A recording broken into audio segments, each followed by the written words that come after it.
take the national test series on the scheduled date and time. So this video will give you the step-by-step instructions that you have to follow on that scheduled date and scheduled time. You have to select the relevant subject from a mobile application. Once you select that, there'll be multiple options such as lectures, notes, practice, mock exams. You have to select the mock exams option. There you'll see the question paper will be uploaded. It will be accessible to you to write the answers.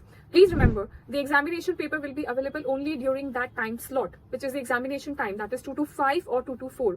Beyond these times, the question paper will not at all be available. It will not be accessible. Now you have to write the answer of this question paper, and this answer sheet has to be written at the comfort of your home or library or any other place. You don't have to come to any other center. Once you have finished writing the answer sheet, which has to be in that examination hours only, now comes the time when you have to upload this answer sheet in the mobile application at the space provided. Please make sure that the picture of the answer sheet that you click is absolutely clear and it has been sequentially arranged. There is a time limit within which you have to upload this answer key, and that is 90 minutes from the time the examination ends. That is, if the examination is from 2 to 5, you have to upload this answer sheet by 6:30 p.m.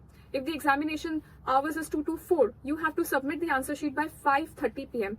Any answer sheets uploaded beyond this time will not at all be entertained. Bingo, that's it. Your job is done. Now it's the concept's job to evaluate these answer sheets based on the real examination pattern, and then we'll get back to your results on the time and date which has been provided in the website.